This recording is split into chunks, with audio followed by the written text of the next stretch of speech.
Pernahkah kamu membayangkan seorang anak 15 tahun, yatim piatu, mengayuh sepeda tua lebih dari 200 km hanya untuk mengejar harapan? Apa yang mendorong Adnan Prasetyo, remaja dari Bumi Ayu, Brebes, menempuh perjalanan penuh risiko demi bertemu Kang Deddy Mulyadi? Dan bagaimana kisahnya mengguncang hati jutaan orang, membangkitkan semangat gotong royong dan nilai-nilai leluhur? Siapkah kamu mendengar cerita yang bukan hanya tentang keberanian, tetapi tentang panggilan jiwa Nusantara yang masih hidup di hati kita? Assalamualaikum warahmatullahi wabarakatuh. Selamat datang di Pakar Horor, tempat kita mengungkap kisah nyata yang menggugah, penuh makna dan menyentuh relung jiwa. Sebelum kita mulai, mari bersama-sama melantunkan sholawat kepada Nabi Muhammad SAW di kolom komentar agar langkah kita selalu dalam keberkahan dan perlindungan. Hari ini kita akan menyelami perjalanan Adnan Prasetyo, seorang remaja dari Bumi Ayu, Brebes yang dengan sepeda tua menempuh ratusan kilometer demi masa depan yang lebih baik. Ini bukan sekedar kisah perjuangan, tetapi cerminan nilai-nilai leluhur, gotong royong, keberanian, dan cinta pada tanah air yang masih hidup di tengah modernitas. Di balik perjalanan Adnan, ada pesan yang menggema, seolah tanah Nusantara berbicara kembali melalui semangat seorang anak. Mari kita mulai. Di sebuah desa kecil bernama Kalierang, Kecamatan Bumi Ayu, Kabupaten Brebes, Jawa Tengah, hiduplah Adnan Prasetyo, seorang remaja berusia 15 tahun. Di bawah langit kelabu yang sering menyelimuti pedesaan, Adnan menjalani hari-harinya dengan sederhana namun penuh beban. Yatim piatu sejak kecil, ia kehilangan kedua orang tua dan neneknya yang menjadi penopang hidupnya. Bersama paman dan bibinya di Dukuh Kampung Baru, Adnan tumbuh dalam keterbatasan. Rumah sederhana dari kayu dan bambu menjadi saksi perjuangannya, di mana listrik kadang menyala, kadang padam, dan mimpi untuk sekolah sering terkubur oleh kerasnya hidup.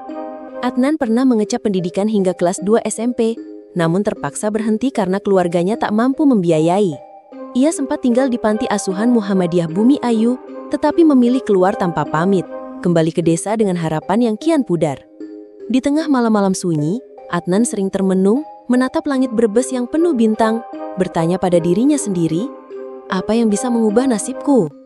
Hingga suatu hari, di antara obrolan warga dan video-video di ponsel tua pamannya, Adnan mendengar nama Kang Deddy Mulyadi, Gubernur Jawa Barat yang dikenal dekat dengan rakyat, selalu mengenakan ikat kepala putih, dan sering membantu anak-anak kurang mampu.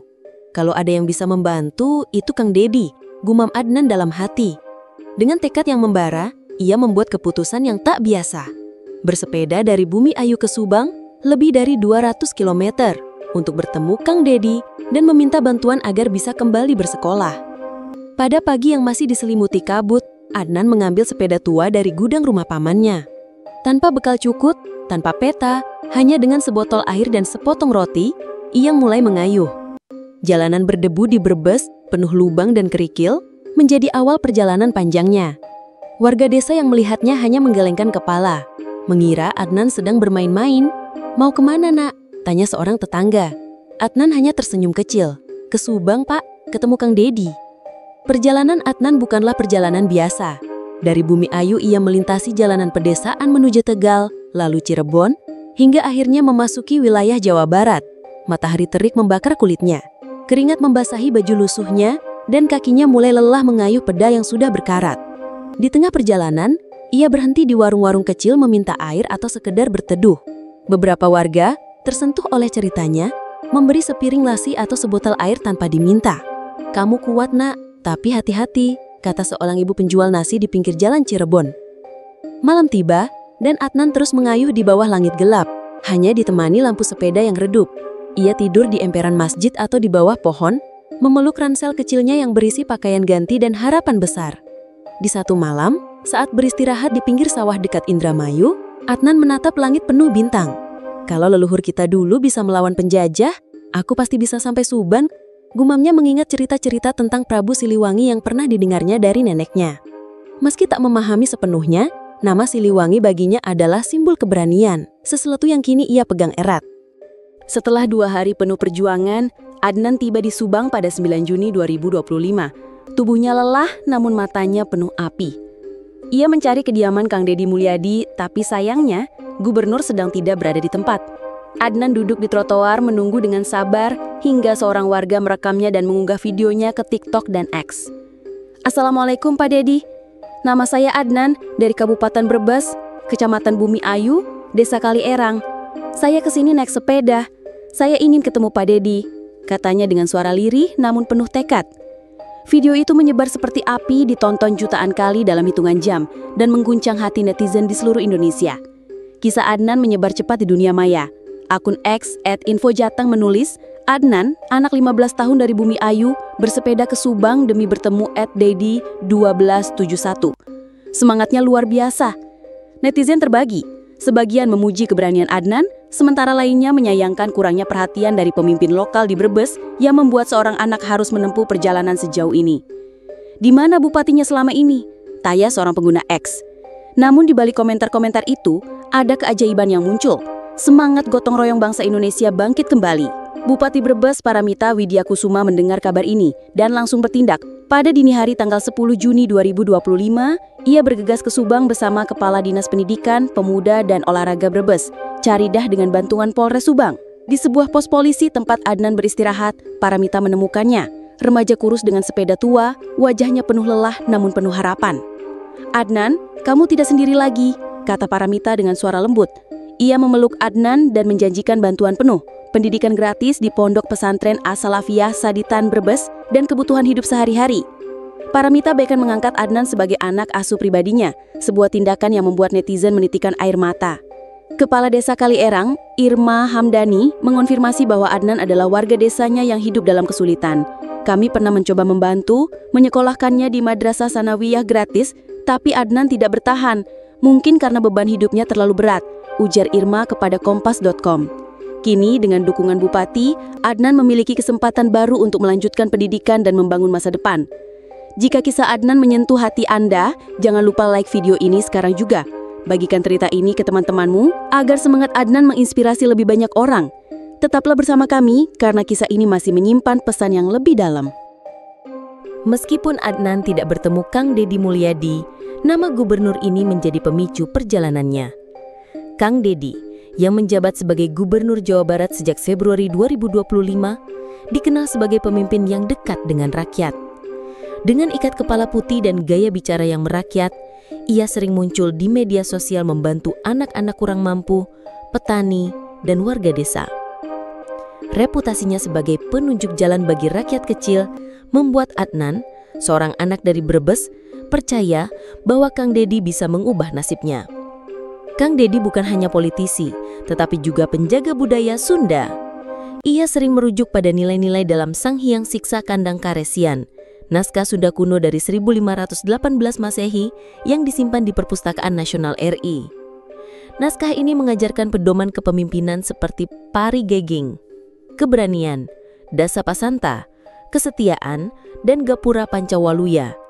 5 gerbang keselamatan, sehat, jujur, berbakti, pintar, berani.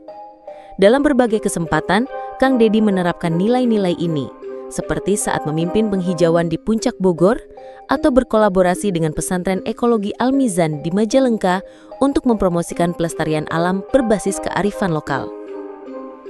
Kang Dedi juga sering menyebut Prabu Siliwangi, Raja Pajajaran yang menjadi simbol kebijaksanaan Sunda. Kalau orang Sunda mau mengakui garis keturunan Prabu Siliwangi susah karena tradisi genetik hilang, ujarnya dalam acara di Kuningan pada 2023. Ia mengajak masyarakat untuk menghidupkan kembali nilai-nilai leluhur, seperti gotong royong dan hormat pada alam yang tercermin dalam kepercayaan Sunda wiwitan. Meskipun Adnan tidak menyebut Siliwangi, semangatnya untuk menempuh perjalanan panjang mencerminkan keberanian yang selaras dengan warisan leluhur Nusantara. Kisah Adnan tidak hanya tentang perjuangan seorang anak, tetapi juga tentang bagaimana sebuah tindakan kecil bisa membangkitkan semangat gotong royong. Video viral Adnan di media sosial memicu gelombang dukungan dari berbagai kalangan. Netizen menggalang dana untuk membantu Adnan, warga Brebes menawarkan tempat tinggal, dan Bupati Paramita Widyakusuma menunjukkan kepemimpinan yang peduli. Adnan adalah cerminan anak-anak Indonesia yang punya mimpi besar meski hidup dalam keterbatasan, kata Paramita dalam wawancara dengan Detik.com. Di Brebes, warga mulai bergerak untuk memperhatikan anak-anak seperti Adnan. Komunitas lokal di Desa Kaliarang mengadakan diskusi tentang pentingnya pendidikan bagi anak yatim piatu. Beberapa warga bahkan mengusulkan pembentukan kelompok belajar untuk anak-anak putus sekolah, mengambil inspirasi dari nilai gotong royong yang juga dijunjung Kang Dedi. Kita harus jadi seperti Sungai Cimanuk dulu, bersih, memberi kehidupan, dan saling menopang, kata seorang tetua desa merujuk pada sungai legendaris di Jawa Barat yang kini berjuang melawan pencemaran. Kang Dedi, meski tidak bertemu Adnan, mengomentari kisah ini dalam sebuah unggahan di X pada 12 Juni 2025. Semangat Adnan adalah semangat Nusantara. Kita harus jaga anak-anak kita karena merekalah masa depan bangsa. Ia mengajak pemuda Jawa Barat untuk belajar dari keberanian Adnan, menghidupkan kembali nilai-nilai seperti kejujuran dan kerja keras yang diajarkan leluhur. Referensi budaya. Sungai Cimanuk adalah simbol kehidupan dalam budaya Sunda. Sering disebut dalam cerita rakyat sebagai sumber air yang menyatukan masyarakat. Gotong royong adalah nilai inti Nusantara yang masih hidup di komunitas pedesaan. Perjalanan Adnan menjadi titik balik, tidak hanya untuk dirinya, tetapi untuk banyak orang yang terinspirasi. Di pondok pesantren As-Salafiyah Saditan, Adnan kini belajar dengan penuh semangat, dikelilingi teman-teman baru dan bimbingan guru-guru yang peduli. Bupati Paramita rutin mengunjunginya, memastikan kebutuhannya terpenuhi. Saya ingin Adnan jadi contoh bahwa mimpi itu nyata kalau kita berani melangkah, katanya. Di Jawa Barat, Kang Dedi terus mendorong pelestarian budaya dan lingkungan. Ia menginisiasi program pendidikan berbasis kearifan lokal, mengajak pemuda belajar tembang Sunda, sejarah Pajajaran, dan filosofi Tanah Karuhun. Tanah ini bukan hanya tempat kita tinggal, tapi warisan leluhur yang harus kita jaga, ujarnya dalam acara di Bandung. Ia juga mendukung pembersihan sungai dan penghijauan, mengingatkan bahwa alam adalah bagian dari jiwa Nusantara. Kisah Adnan mengingatkan kita pada nilai-nilai yang diajarkan Prabu Siliwangi, keberanian untuk menghadapi tantangan, dan kebijaksanaan untuk hidup selaras dengan alam dan sesama. Meskipun Adnan tidak menyebut Siliwangi, semangatnya seolah menyapa jiwa leluhur yang masih hidup di tanah ini. Di desa-desa Brebes dan Jawa Barat, warga mulai menanam pohon di pekarangan, anak-anak muda memainkan angklung dan para tetua mengajarkan tembang-tembang lama kepada cucu mereka. Kisah Adnan adalah panggilan untuk kita semua. Di tengah dunia yang berubah cepat, nilai-nilai leluhur seperti gotong royong, keberanian, dan cinta pada tanah air tetap menjadi fondasi. Adnan dengan sepeda tuanya mengajarkan bahwa mimpi besar bisa lahir dari hati yang sederhana. Kang Dedi Mulyadi dan Bupati Paramita menunjukkan bahwa pemimpin sejati adalah yang mendengar dan mengulurkan tangan. Dan tanah Nusantara dengan warisan seperti Prabu Siliwangi dan Sanghyang Siksa Kandang Karesian mengingatkan kita untuk tidak melupakan akar. Mari kita jaga jiwa bangsa ini seperti Adnan menjaga harapannya, dengan langkah kecil tetapi penuh makna. Suka dengan kisah inspiratif Adnan? Di Pakar Horor kami menghadirkan cerita-cerita yang membangkitkan jiwa dan menyatukan hati. Jangan lupa subscribe dan aktifkan lonceng notifikasi untuk kisah-kisah penuh makna lainnya. Tulis sholawat untuk Nabi Muhammad SAW di kolom komentar, dan mari doakan negeri ini agar selalu dalam lindungan dan keberkahan. Wassalamualaikum warahmatullahi wabarakatuh.